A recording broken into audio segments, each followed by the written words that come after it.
If you are applying minoxidil foam and you are doing any of those 5 mistakes, you're wasting your time. And whatever you do, don't melt it.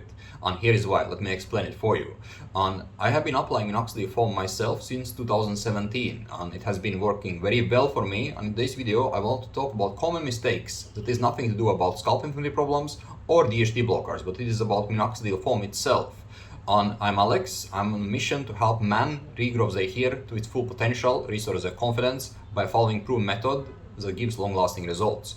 So when it comes to minoxidil foam, this is something that is often seen as not as effective as liquid, and I will talk about why it is the case and what you can do about it to actually make it work for you. What is most important is that you always shake the bottle before you use it, right? So what can happen is that you can end up just with the foam part when you apply it on your scalp without the actual minoxidil, right? So what often happens is that the guys, they start to use it, and they get a lot of foam out of it to begin with, and then it becomes liquid at the end of it. And this is a problem. So if you want to get most out of minoxidil foam, you have to shake the bottle of it.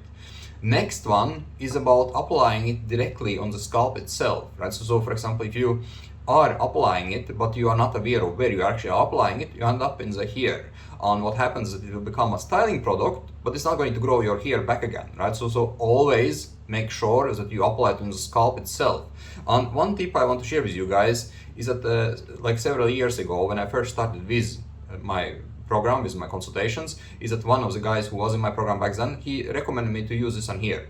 And this is very helpful tool if you are having, for example, diffuse thinning and you need to apply in several areas. So this kind of comb with a pin can actually help you to reach the areas that is more challenging to reach with minoxidil, especially with minoxidil foam, right? So this one here can help you to separate the hair in sections and apply it directly to the scalp, right? And this is a good way to do it.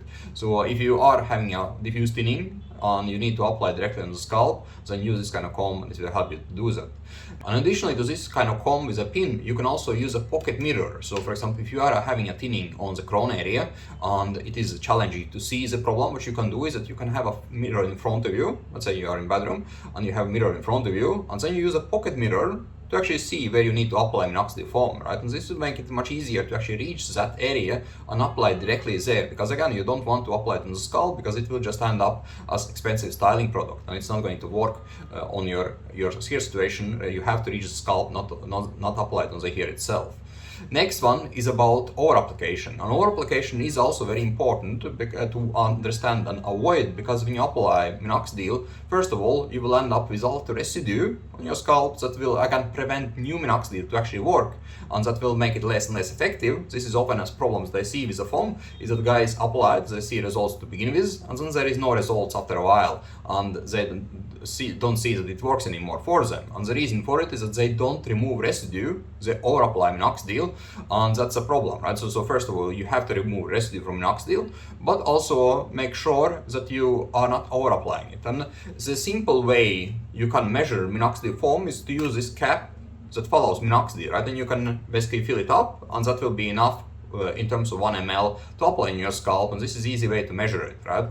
So make sure that you don't over apply minoxidil, because it won't work as effectively as if you just apply the right amount of it. Another problem I do often see is that guys apply minoxidil on wet hair and wet scalp, and this is also an issue, right? Because what happens is that it won't be able to absorb effectively if your hair or scalp is wet. So make sure that your scalp is dry. Like again, you can take a warm shower, or hot shower, for example, before minoxidil application, but make sure that you afterwards dry your hair and your scalp, right, and then apply minoxidil. So this is also important.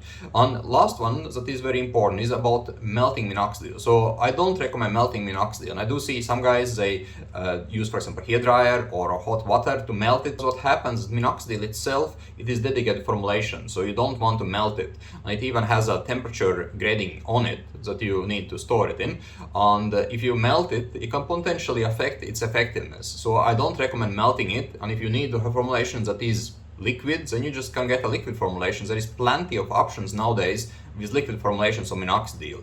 So this is my take in terms of the 5 mistakes guys do in terms of minoxidil application, especially foam minoxidil application. But this is something that also applies if you are applying liquid minoxidil. Additionally, I want to share with you a couple bonus tips that I use with minoxidil that will help you also to get more effect from it. So first of all, what I like about foam is that you can take it, for example, with you in a carry-on luggage when you're traveling, for example. And additionally, it is less likely to have a leakage, or even if it falls on the floor, it will still work for you, right? If you have a liquid formulations, then this can be a problem. With foam, you actually can avoid it, so it is more secure in terms of travel, in terms of having it with you when you apply it, for example, because liquid formulation is easy to kind of lose that bottle. And also additionally, when it comes to foam, like when I apply it, I prefer to apply it in the evening. And the reason for it is that when I apply it in the evening is that I stay in home, right? So for example, if I would apply it in the mornings, then I may go outside, I may have some environmental factors that can affect my scalp environment, or I could go to have a workout, for example, get sweat on my scalp. Those things can affect minoxidil effectiveness. So that's why I prefer to apply it in the evening, around 2 hours, 1 to 2 hours before I go sleep. This is my structure of minoxidil application. And I apply minoxidil just once a day. And the reason for it is that I do microneedling. And when you do microneedling, you can avoid, or you don't need to apply it twice a day, because when you do microneedling, you increase absorption of minoxidil. So this is another thing that I like to do. And when it comes to styling the hair, I recommend waiting 15 to 30 minutes before the styling the hair itself after minoxidil application. And additionally, what I also prefer with a foam minoxidil, for example, is that you can buy it directly in the store. Like you don't have to, for example, have a subscription services like a telehealth companies that usually offer subscription services, just Hims and Keeps. You can just get it easily in the store or on Amazon, for example. So this is also preferable because I do like to buy minoxidil on my own time and my own needs that I need in terms of supply of minoxidil bottles. So this is my take on minoxidil. And additionally, when it comes to minoxidil, I want to show you my results that I have been able to achieve with minoxidil. And here are basically my timeline, right? So you can see how my hair was before when I was not using minoxidil, and what kind of results I was able to achieve after 1 year's mark, 2 years mark, and 3 years mark.